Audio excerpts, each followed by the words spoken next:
Good evening. First, I must have an inquest on an inquest. The inquest was to be on the dead, bleeding body of John Turner, leader of the Liberal Party, but to the surprise of the old guard, John Turner walked away with the recent convention. Now he can sit comfortable, and here he is sitting comfortable, smiling smugly, 76.3% of the delegate votes, and for the first time you're even ahead of your party in the polls, and your party's ahead of Mulroney in the polls.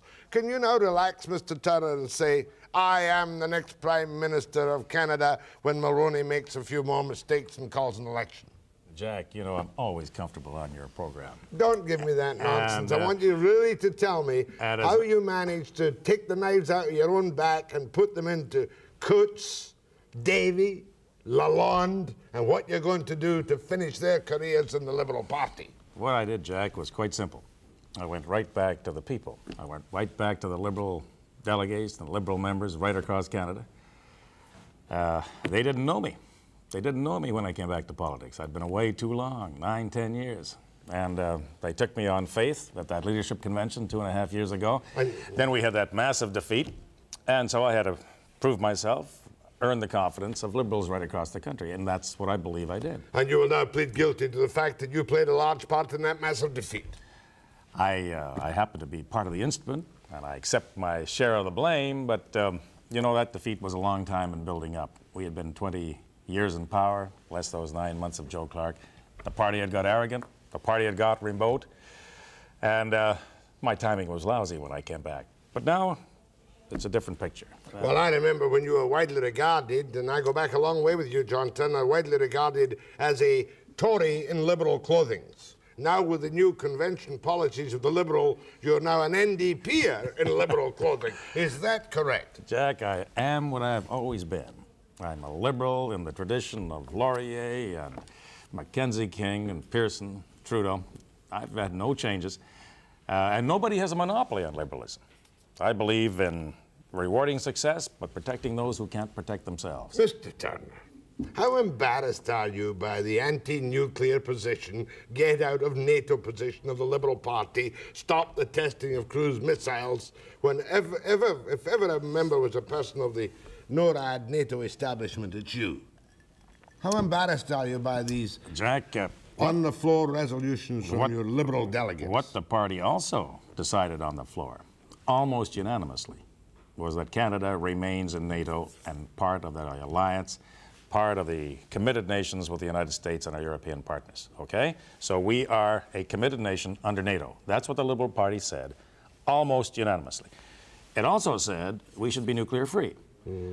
Now, how do I look at that? We already are nuclear-free. There are no nuclear weapons on Canadian soil, and that was a policy originally decided under Mackenzie King in 1946, another Liberal government. Oh, yeah, we don't have any weapons on Canadian soil. We had until recently. Well, they're gone now. They are gone now. So what we have to do is interpret this nuclear-free resolution, which was the will of the delegates, and render it consistent with the overwhelming resolution of our commitment to NATO. Mind you, you must confess that it does look a little bit odd. We are part of NATO. We are part of NORAD. We shelter under the American umbrella. But, oh, for God's sake, don't put nuclear weapons, which the Americans are going to use to save us maybe one day, on our soil. Well, hypocritical. No, Jack. In Vancouver Quadra, for instance, there's a... I'm not arguing for nuclear weapons, don't misunderstand me. There's a tremendous urge for peace in my riding and right across the country. But what I say to the people of Quadra, and what I say right across Canada, yes, we want peace. We want to use our influence within the alliance, within NATO, our influence with the United States. We're not pacifists. We want peace. We're not neutralists. We are a committed nation. And I think those resolutions have to be reconciled that way. And that's what I intend to do. Party leaders in the House are never actually controlled by convention policies. Well, the NDP Constitution says they are bound. The Conservatives don't even worry about policy resolutions. Our resolutions do not have a binding effect under our Constitution, but they're highly persuasive. They indicate the general direction in which the party wants to go, and they will be influential with us as we move towards our party platform. Just very briefly, what about Keith Davey and Jimmy Coots and Lalonde, who supported you latterly in the initial leadership thing, and they turned on you, didn't they? What are you going to do about them? Have they voluntarily and gracefully disappeared from the scene forever, and will they not take part in the Liberal councils anymore? I said that a renewal of the party, an opening of our arms to new members, to new ideas, was not going to mean a purge. We're not kicking anybody out. Liberals remain liberals. Mm-hmm. But I think what these gentlemen failed to understand was that there was a tremendous urge on the part of the party, and indeed the country, to go back to our roots, to involve ordinary people in the decision-making process again, to reach out. And what they failed to understand that over the last 2 years, we've had a revolution virtually in the Liberal Party. 60% of those delegates 2 weeks ago came to Ottawa. 3,000 people, Canadians, right from across the country, had never been to a political convention before. That was why you won. That was one of the real reasons I won. You had made sure that the old delegates didn't get there. I didn't. That's not the way it worked. Every riding association had open meetings to choose those delegates. Mm-hmm. And because of the thousands of new people coming in, we have a new party. Will it be easy now to raise the $4 million you're in debt for in the party? I think it will, because now people across the country know that the leadership is secure. Mm-hmm. They know the party is united again and unified again. And mind you, these problems didn't start with me. In 1974 and 75, when we had the Election Expenses Act, which democratized election expenses in the country, publicized money contributed to political parties, made them public and made them above board, the Liberal Party made two big mistakes. Instead of centralizing the fundraising, as the Conservative Party did, and the NDP, we decentralized. We gave it back to the provinces. And instead of going into the democratic idea of direct mail, that is to say, getting money through the mails, our party didn't do that until three years ago. We're about 10 years behind the Conservative Party. Enough of your problems, so I'm sure you say that you've got them all solved. Let's get down to Carney, Van der Zam, and the counterfeit. Now, I'd be delighted, but just before you leave it, we haven't got our problem solved. We're going to continue to earn the confidence of Canadians and the trust of Canadians and get our whole operation right back in good shape. Carney, Van der Zam, the countervail. Okay. Do you believe it, that we've got it settled, except for this question of the Americans monitoring what happens within our industry this side of the border, or do you think it's a botch-up? Well, I don't know where we are, because we can't get answers out of Ms. Carney in the House of Commons that really indicate where we are. Do I think it's a botch-up? Yeah, I think it's been a tremendous botch. Who botched it? Van der Zam? I think, this is primarily a federal matter. And I think Mr. Mulroney and Ms. Carney and the federal government have really mishandled the whole affair.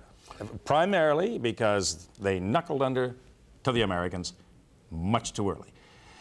Instead of fighting this case in the American courts, in the American tribunals, and in the international tribunals of GATT, because we had a good case in 1983. Yeah, but still. We have a good case in 1986.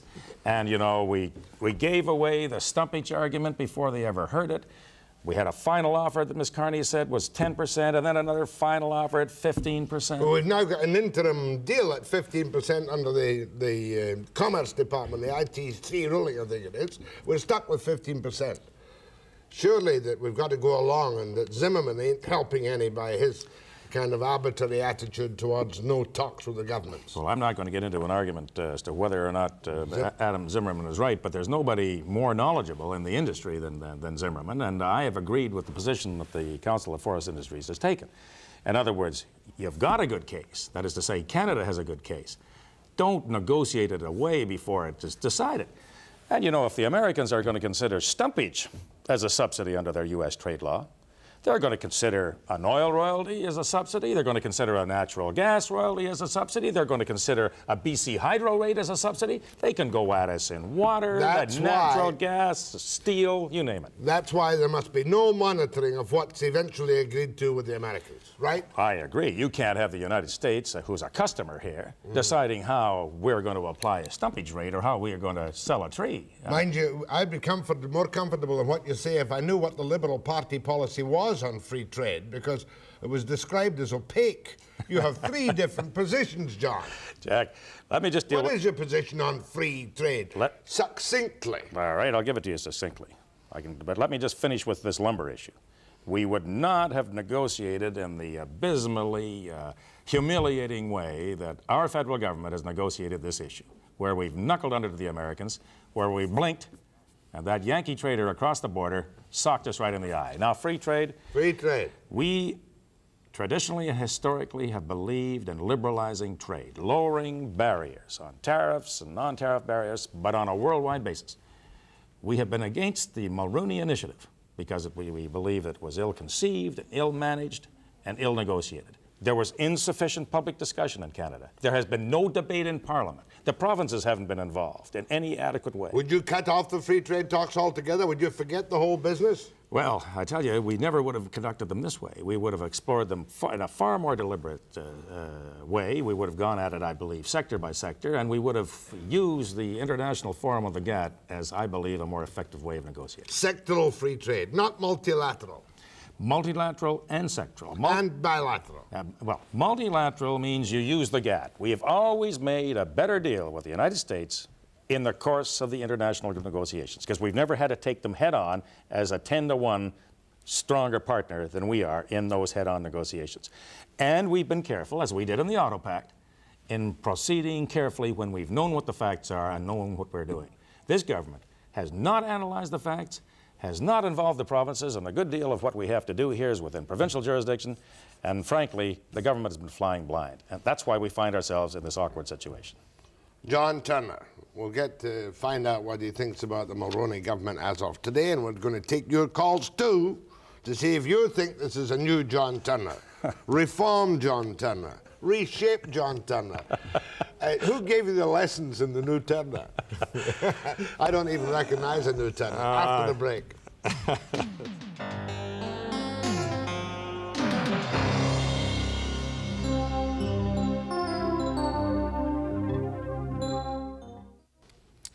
Well, Mulroney's doing very well these days, is he not? Excellent Prime Minister, leading this country on to another election victory 2 years down the road. Well, I think Mr. Mulroney's problem and his government's problem is they don't have any agenda for Canada. They don't know where they're going, they haven't thought it through, and they're just, you know, bumbling from problem to problem. They're looking after Quebec, though. Well, I'm talking, of course, about the CF-18. He's certainly looking after Manicouagan. As a matter of fact, at our Christmas party, I suggested that Prime Minister Mulroney be our Santa Claus. But I said, you know, if he hitched up his sleigh and got the reindeer all reined in, he'd only make one stop across the country. His own riding, Manicouagan. It seems to be the only constituency that's getting anything. Montreal didn't do too badly out the CF-18. Well, did you take a clean-cut position on that? We took a clean-cut position in the sense that we said that bidding farce should not have gone on. If they were going to make Montreal the aeronautic center of Canada, they could have done it a year and a half ago. But they led Winnipeg on and Bristol Air. They led Halifax on.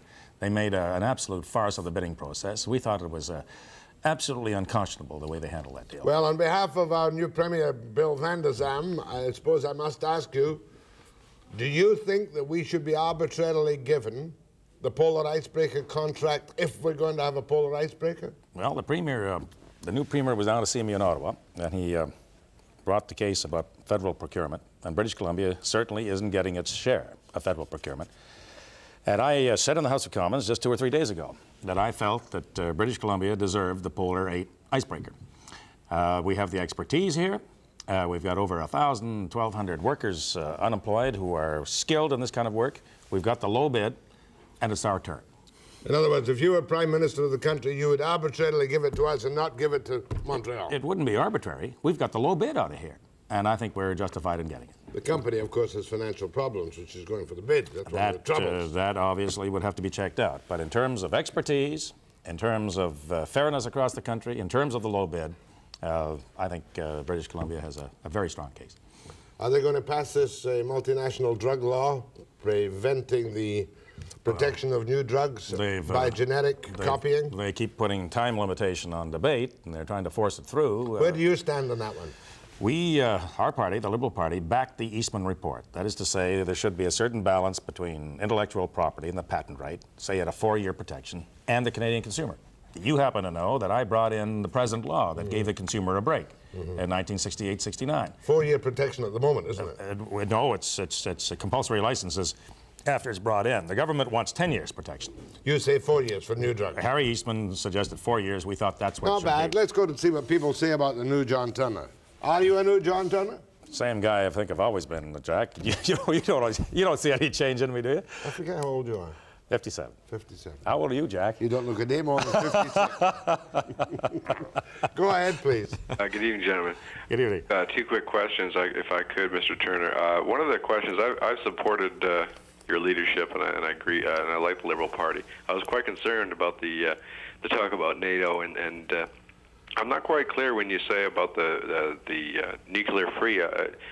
I know that there's this talk about having warships in the ports, and they're concerned about, they can say that's our sovereignty. And I'm thinking, I don't think that we should really be doing this because we do need protection. Okay, I've got a question. Would you, like New Zealand, ban the entry of American warships potentially carrying nuclear weapons in Canadian ports? I don't think you can put it in those terms, Jack. I want to say to you and to our listener that, first of all, the Liberal Party recommitted itself to NATO, to our alliances.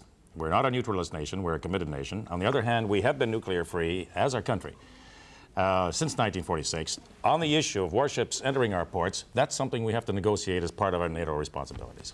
Fair enough. Go ahead, please. Yeah, Mr. Turner. Yes, sir. This province in the last 6 months has been up for fire sale prices, all sorts of things, but one that concerns a lot of the people of British Columbia is the sale of West Kootenay Power and Light and the Kootenays to an American utility, Utilacor. I was wondering what the Liberal position is on these sales of Canadian utilities to American or foreign ownership. I think it's a disgrace, and I don't believe the Liberal Party's even had an intervener at the hearings yet. No, we haven't, as a matter of fact, and we haven't borne down on that issue the way we should. I can consider selling power on a sustainable and recuperable basis to the United States. I happened years ago to have been authorized by the late Arthur Lang to be part of the negotiating team on the Columbia River Treaty, but I do get a little anxious and a little concerned about selling off power companies to foreigners. Well, the present Premier seems to think that's all right. Seems to feel that any sort of foreign ownership is beneficial to the province. Well, I think you've got to go at it on a case-by-case basis. I don't think we can be prejudicial, but we're dealing with a fundamental natural resource here. Are you concerned as an MP for Quadra by the fact that PWA has bought out CP Airlines, and many of us are very nervous that some of the jobs and facilities and business will all go to neighboring Alberta? Well, let me just say that when I thought the deregulation under this government was going to mean more competition, and under deregulation of our airlines, we're going to end up with two massive airlines. We're going to have Air Canada on the one hand, which they may try to privatize, and we're going to object to that. And we'll have Canadian Pacific, PWA, on the other. We're going to have only 2 airlines in the country. All the regional lines seem to be absorbed. Right. Don Carty, the president of CPA, who I've got a lot of time for, called me on this transaction and assured me that the head office was not going to be moved out of Vancouver and that he was going to remain as president. But of course, I hope that's so, but I remember what happened to PWA some years ago. It used to be here, and then they moved it across the mountains. Go ahead, please. Yeah, Jack. Yeah. Yeah, okay, Mr. Turner, just a couple of questions I'd like to ask. Number one, your predecessor, who I never ever voted for, Mr. Trudeau, was a Canadian first and foremost when it come to sticking up for Canada, which isn't happening now. I would like your position on that, and tell Americans that we're Canadians, we'll run our own business, we don't need your help. And the other point I want to make, being an old vet, is you guys screwed it up to start with. When are you going to start making sailors look like sailors and airmen look like airmen, and give our people in the services something to use that's half modern? Okay, hold on. Didn't they agree to go back to traditional uniforms in the services? Well, this present government did. As a matter of fact, when the lamented Bob Coates was Minister of Defense, he said they were going to go back to separate uniforms. We haven't heard anything more about that. Just to deal with that, I happen to think, although I was a member later of Mr. Pearson's administration, when Paul Hellyer was Minister of Defense and unified the armed services, that perhaps we'd gone too far. We could have had unified payroll and unified administration, but the distinct uniforms and the regimental markings and the naval uniforms giving the Navy their special pride, I think went too far. I was told during the short time I was Prime Minister it would cost $80 million to change the uniforms. You know, I think Mr. Pearson, before he died, regretted the fact that he had taken some of the distinctive emblems and uniforms away from the armed forces. On the other issue of my attitude to the United States, I'm not anti-American, I'm pro-Canadian. I think, like a lot of people, we all had a chance to move down there at one time. I decided I liked Canada, and I'm proud to be a Canadian. When Mr. Mulroney, after he was sworn in as Prime Minister, went down in his black tie, you know, and the old dinner jacket, went down to meet all those American bankers, he said, "Hey, guys, Canada's open for business again." And he came back to Parliament, and I said, "Fine, Mr. Prime Minister, I heard what you said in New York. Canada may be open for business again, but Canada's not up for sale." That's my view. Fair enough, but let me ask you a provocative question, seeing it's my last night before I go on holiday. Would you get on a platform with Mr. Reagan and his wife and sing in harmony with the Canada Council when Irish eyes are smiling? You know, the only winner at that Shamrock Summit was St. Patrick. I mean, we sure didn't win. And you know that Shamrock Summit, that Irish Eyes Are Smiling, cost us $2.6 million. That was the most expensive little theater show. That's what the party cost. That's what the party cost. $2.6 million. $2.6 million. And after all, he could have spent it in Manicouagan. More with John Turner after the break.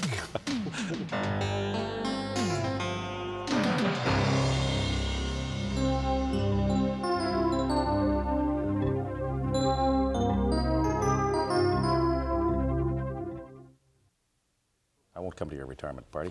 John Turner, leader of the Liberal Party, leader of Her Majesty's loyal opposition in the House of Commons. Mind you, I suppose next time round you hope that you win the government and that the NDP is the opposition. No, that would be better, wouldn't it? Jack, from your point of view, Jack, wouldn't it? I never presume on the people. I've got a lot of road to cover yet, and you know it, but we're going to get there. Go ahead, please. Hello? Yep. Jack? Yes. Are you all packed for Honolulu? Yes. You remember the name Poopsie? You know, my ex-wife always speaks of you when my daughter and I get together with and my ex-wife. They're always saying, "How is Poopsie? Is Poopsie ready for Honolulu?" Was that at the Napili surf? Jack, you got one heck of a memory. Anyway, what I would like to discuss very, very briefly and ask a question. Is that your nickname, Poopsie? Poopsie Webster. Poopsie, it is, right. Isn't that nice? We've got a very, you know, as a businessman, being many times in South Africa, to Joburg, I would like to know what the Liberal Party feels about the situation in Johannesburg, in South Africa. They're sitting on a keg of dynamite, Jack. It could go one way or the other. And the people are great people. The blacks are great. The whites are great. And the real problem is tribalism there. But what's your question, for goodness sake? The question is, what is the attitude of the Liberal Party is regarding South Africa? Yeah, well, Poopsie could have asked the question better than you did. All right, okay. Okay, well, we'll see what John Turner says. He just wants your opinion on the South African crisis in 10 seconds or less. Well, we find the situation in South Africa morally reprehensible and abhorrent. We believe that Canada should lead in putting a moral view forward. We believed in economic sanctions. We believe that the government of South Africa ought to recognize that in the worldwide community that is not acceptable. We also believe that if there's not a timetable followed towards the dismantling of apartheid, this country should even consider a diplomatic rupture. Okay, but let me ask you a question. Do you think it would be proper for the government of British Columbia even to continue what seems to be its tentative exploration of the export of prefab houses, wooden homes, to South Africa through entrepreneurs? I didn't have the opportunity of bringing that up directly with the Premier when he dropped into my office rather spontaneously, but I've already said publicly here in British Columbia that I felt that the Premier was off on the wrong track, that Canadians generally would feel very uncomfortable with his initiative, that what he was doing was not in accord with Canadian government policy, and I hope he would not pursue that initiative. Go ahead, please. Good evening, Jack. Good evening, sir. Good evening. I would ask you to tell the Canadian people that in a wartime situation or in a threat of a wartime situation, that the Americans wouldn't be up here with their nuclear weapons tomorrow morning if need be. And why is the leadership of the Liberal Party fooling their Liberal Party members into believing that they can create something different? Why the pipe dream, sir? Well, I don't really seize what you're trying to say here. We are part of an alliance with the United States. That's correct. We are a friendly nation with the United States. We are Your party, I saw it on TV, said no nuclear arms, and you know that is a pipe dream. No, we said also in our resolutions that we are committed to NATO. So I interpret that... So you're contradicting yourself. No, we're not contradicting ourselves at all. We are members of NATO and already nuclear-free. There are no nuclear arms on Canadian soil, and we maintain... But it's pointless because we don't have any nuclear capabilities, really. Well, we had a nuclear capability, and by way of a self-denying ordinance in 1946, the Liberal government of Mackenzie King, followed by subsequent Canadian governments, decided we would not be a military nuclear power. John. We're not a military nuclear power. Yeah, John, you must put it quite clearly. The fact is that as long as you are under the American umbrella, and we must be, we are committed to their use if they decide, or the alliance decides, of nuclear weapons. Well, we understand what the nuclear umbrella means, but we've also, within NATO, decided that we were to be limited to conventional arms. And that is in keeping with our NATO responsibilities. Yeah, being a fairly old-timer in this business, I am not overtaken or influenced terribly by resolutions made at a convention by delegates. Well, nobody ever suggested that you were fundamentally a Democrat, Jack, but I am, and I believe that these resolutions reflected a deep yearning of the Canadian people for peace.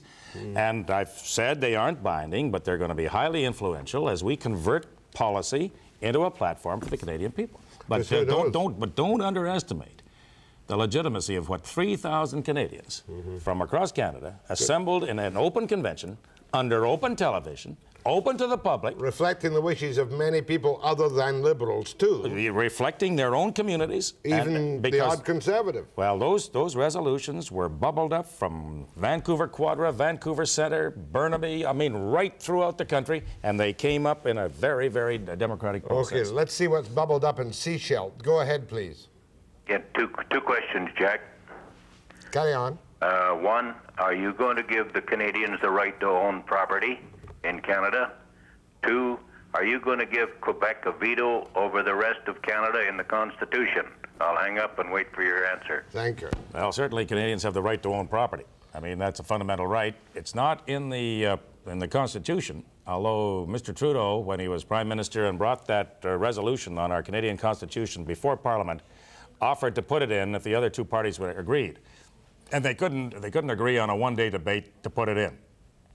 On the veto, the resolution that was passed at the Policy Resolution Convention 2 weeks ago gave Quebec a veto, but also Western Canadians a veto, 2 provinces out of 4 having 50% of the population. It was the same provision that I negotiated on behalf of Mr. Trudeau at the Victoria Conference in 1971, which I negotiated with the late W.A.C. Bennett, then Premier of British Columbia, and all 9 provinces other than Quebec. It was unanimously agreed to, and then, of course, Mr. Bourassa refused to ratify that particular conference when he got back to Quebec for other reasons. So that provision was agreed at that time by all 10 provinces of Canada. Not only a veto for Quebec, but for Ontario, 2 out of 4 of the Atlantic provinces, 2 out of 4 of the Western provinces. Now, explain to people why the right to own property is not in the Constitution. Is it not because of the fact that the provincial government inherently own the land crown provincial? What happened there, that the provincial governments in those negotiations, I wasn't in the government then, I was minding my own business, but led, I think at the time, and I may be wrong, by Premier Blakeney of Saskatchewan, the provinces felt that since the ownership of land constitutionally was provincial, that if there were a constitutional entitlement for Canadians to the right of property, that would impinge or infringe or somewhat limit the provincial right to land. And it was provincial right to expropriation. The provincial right to expropriation. And that was the reason it didn't go through. Although... And that's the reason it will never go through.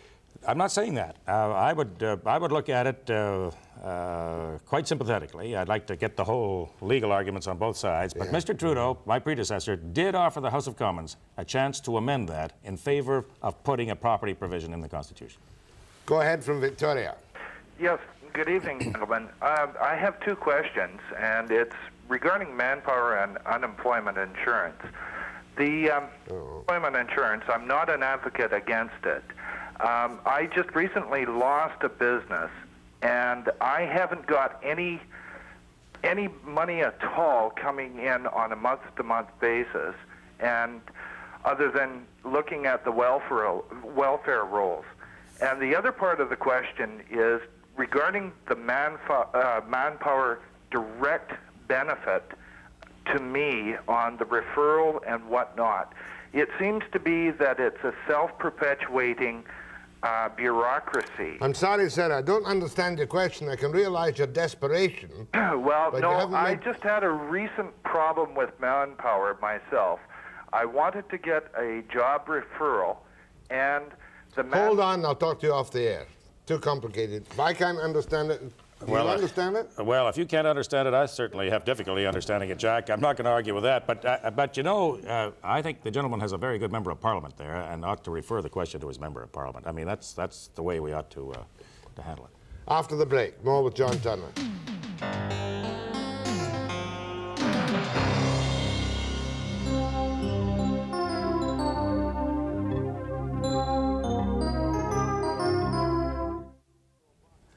John Turner, leader of the Liberal Party, leader of Her Majesty's loyal opposition in the House of Commons. How many seats you got now? We got 40. Corporal's Guard, isn't it? Well, that's what the Canadian people gave us. But I think we'll do a little better next time, Jack. Well, you better. Go ahead, please. Hello, I'd like to congratulate Mr. Turner on his vote of confidence, and I'd like to say that I'm a landed immigrant who worked for John Turner in the Quadra riding in the last election, and I'm going to be becoming a Canadian citizen in 2 weeks, and I'm pleased to say that I'll give you my vote when the next election comes along. Well, I want to congratulate you on becoming a Canadian. Thank you. Thank you. Go ahead, please. Hello, Mr. Turner. Yes, sir. Yes. Do you believe in justice for the Canadian public? Yes, I can agree with that. Okay, if you became Prime Minister of Canada and the Canadian people re-elect you with a majority government, wouldn't you think it would be right to let the Canadian people decide on the issue of capital punishment, since the Liberal government, the Conservative government, the NDP government has just dragged their feet over the whole issue? Well, I do not believe in referenda or in plebiscites. I think we have a parliamentary system of government. So we elect men and women as our members of Parliament or to the legislatures across the country, and we entrust to them the decision of the major issues of the day.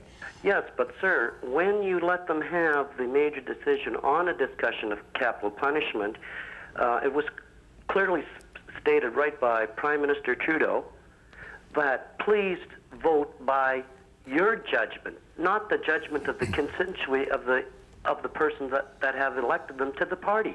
Well, I face this issue regularly at my town hall meetings in Vancouver Quadra. I'm one of the few members of Parliament across the country who have wide open meetings. We usually get anywhere from 800 to 1,500 people at these meetings. And that question about, do I, as a member of Parliament, have to vote my conscience on issues, or do I have to reflect the views of the people of my riding?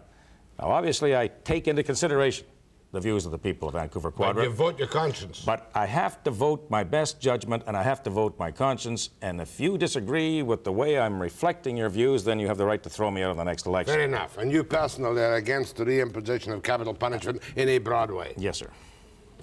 Fair enough. Go ahead, please. Yes. Mr. Turner, where do you stand on the midwifery position right now? Well, you'd better be a little more specific. Midwifery. Midwifery is a great cause célèbre among many people in British Columbia, and recently there was a case where I think the women were convicted of illegally performing midwifery, which is not. Midwifery means the... Yeah, well, I know what it is, but I didn't know exactly how she... well, I do apologize.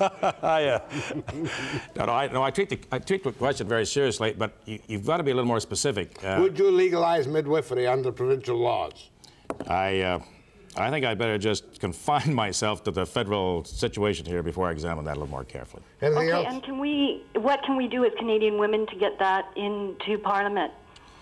Well, I'm not so sure it's a parliamentary issue. What you can do is to educate Canadian public opinion. You can educate your own member of Parliament.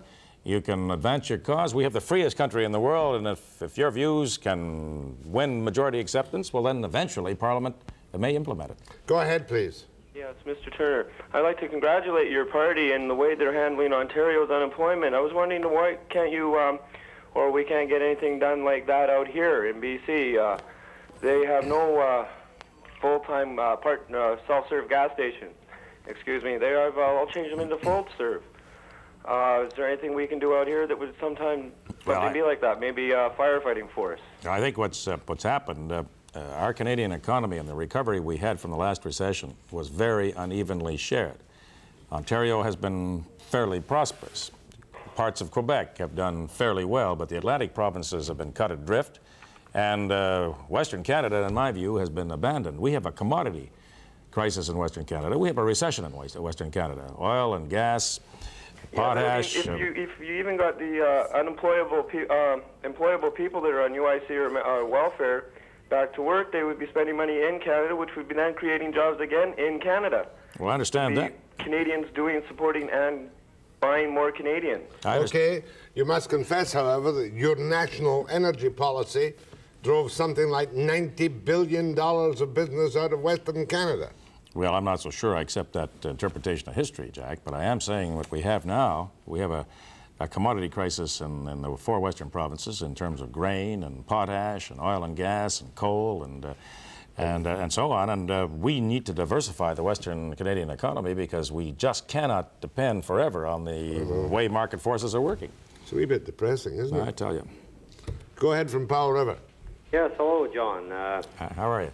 Firstly, get elected next time. I'm going to do my best. And the thing here is, in BC, it has to be recognized, the seasonal unemployment in this province, and we need to have the UIC program at least carried on the way it is now and possibly upgraded. Well, we've taken a very strong... I'm going to hang up now and listen to your comments. Good. And he's talking, of course, about the Forget Commission majority recommendations. Of course, the Forget Commission, you had 6 commissioners. You had 1 majority report, 3 minority reports, and then rebuttals, so we don't really know what we're dealing with here. But on the seasonal aspect, there's no doubt about it that one feature of the report that we're very uncomfortable with, and there are a number with which we disagree, is the regional side and the seasonal side to ensure that those parts of the country that are hurt because of seasonal unemployment are recognized in the national system. You would notice, of course, how quickly Mr. Mulroney disassociated himself from the major recommendations in the Forget report. Well, I would tell you, Mr. Mulroney just stood back and said, hey, who, me? And we're not bound by that report. Because without the present fairly reasonable allowances and unemployment insurance, you know, 8 weeks, 10 weeks, 20 weeks, and all the rest of it, many Canadians would be forced, you know, kind of abysmally onto welfare. You know, I'm not saying that we shouldn't look at the research that was done in that report, and we shouldn't examine the report with some sort of objectivity. Certain of the recommendations on the annualization or the removal of regional benefits or the removal of seasonal benefits would affect Western Canada and Atlantic Canada far more severely than other areas of the country. So we would look at on that very skeptically. I'd like to be a fly on the wall, Mr. Turner, just before you go, when you have your first kind of intimate meeting with Messrs. Coates, Davy and Lalonde. Would you let me plant a bug? Well, Jack, I'll get you there as arbitrator. Good. My thanks to John Turner. Now, a very special occasion tonight, the night before I go on holiday, and I don't get that many holidays, as you may have noticed, and I urge you to stay and watch 55, you too, John, 55 Barber Greene Road. I want to wish Merry Christmas to everybody, too. Oh, yeah. Merry Christmas to everybody in Vancouver Quarter and the whole of the province. Good. I hope you have a good time. Thank you, John.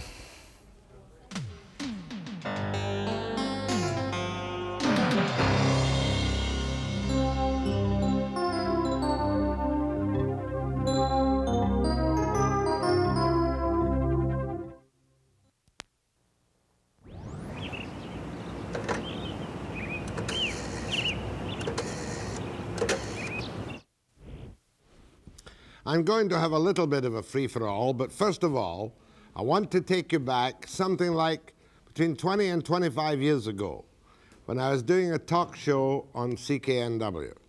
And I got the most incredible telephone call, which a few years ago, an artist called Kathy Dennison put to cartoon form, and we used it on BCTV.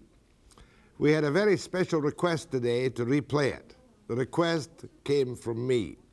I want you to watch the tape, which is called generically throughout the province of British Columbia, 55 Barber Greene Road.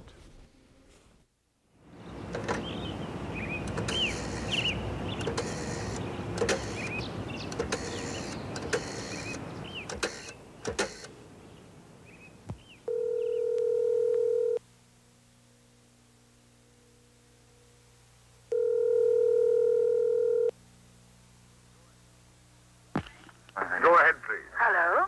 Yes, ma'am. Is this Mr. Webster? Yes, madam. I was told that you might help me find an address of the... I think you were interviewing Mr.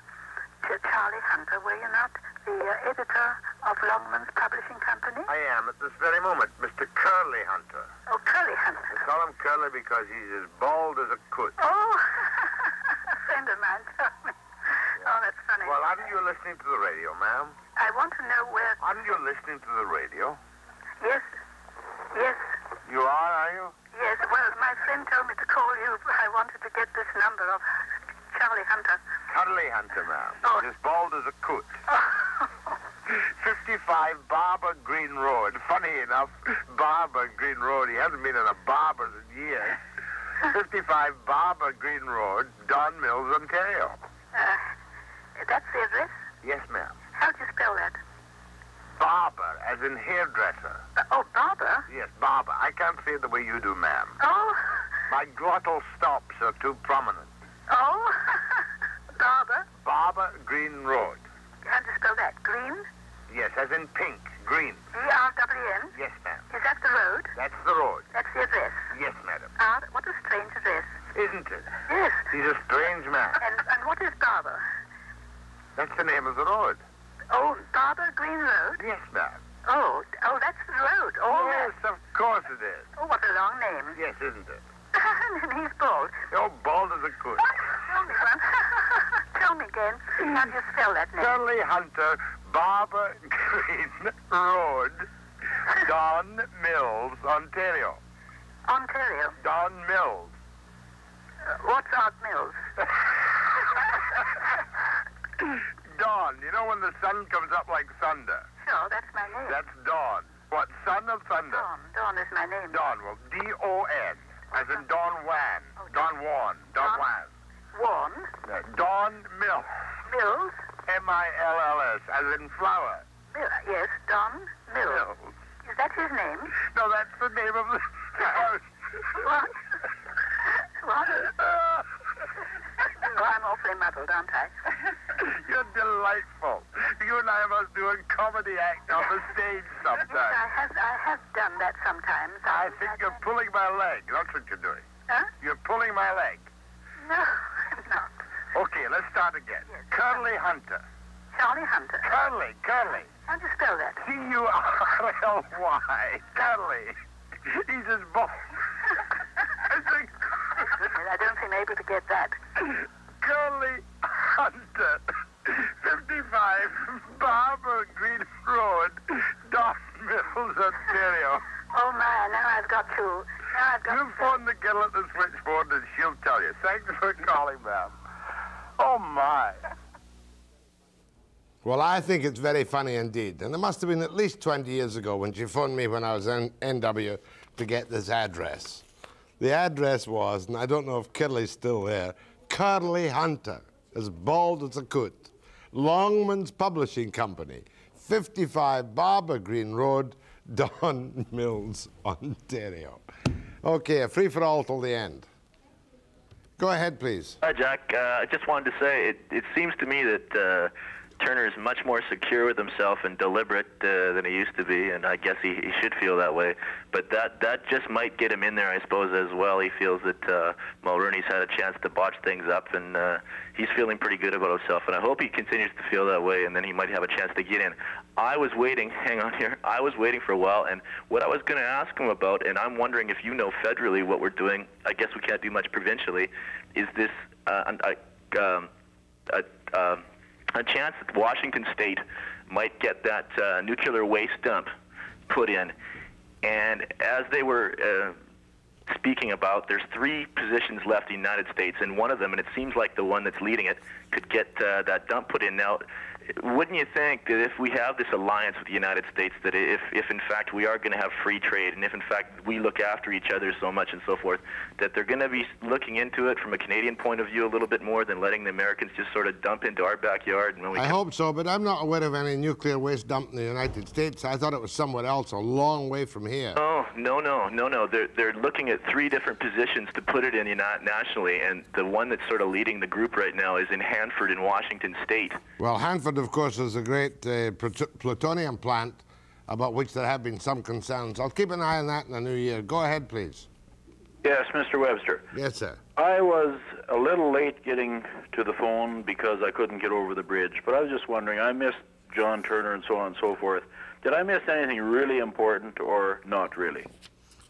Well, that's a very awkward question to ask me. I think he demonstrated that he's in fairly solid control of the party. He denies there's any hypocritical position in relation to the cruise missile testing, which the Convention once stopped, or that Canada be a nuclear-free zone. He seems to be thoroughly confident that he's not going to have any more knives in the back, certainly between now and the next election. And he told me that one of the reasons he swept the floor so cleanly was because it was a different brand of delegates who appreciated Turner more than they appreciated the old guard of Coots and company. Could he be another Mr. Trudeau in the long run? Do you suppose, possibly, even remotely? No, I don't think he contains the inherent, arrogant, elitist attitude of Trudeau. No, I don't think so. I don't think he contains... Thank you, sir. Thank you. Feedback. Go ahead, please. Yeah, Mr. Webster, I was wondering if you have a biography or an autobiography out. Me? Yeah, you. Well, I wrote a book once called Terror in the Name of Talk. And it was a phony book. It was this thick. And we offered it for sale at $92.50.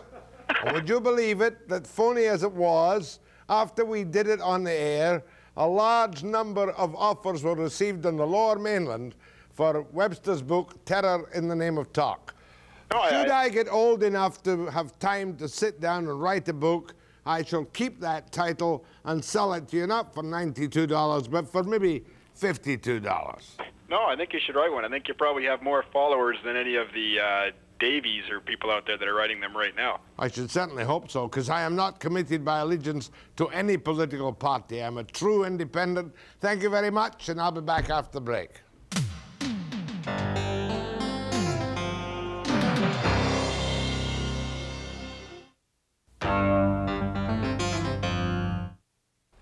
I'm off for my 3 weeks holiday, and I need it very badly, as you can obviously see, pale, wan, dragged, and haggard though I am. And my stand-in will be Iona Campagnola, and she'll keep you busy and entranced and full of information till I get back on the 5th of January. Thank you. Have a good Christmas.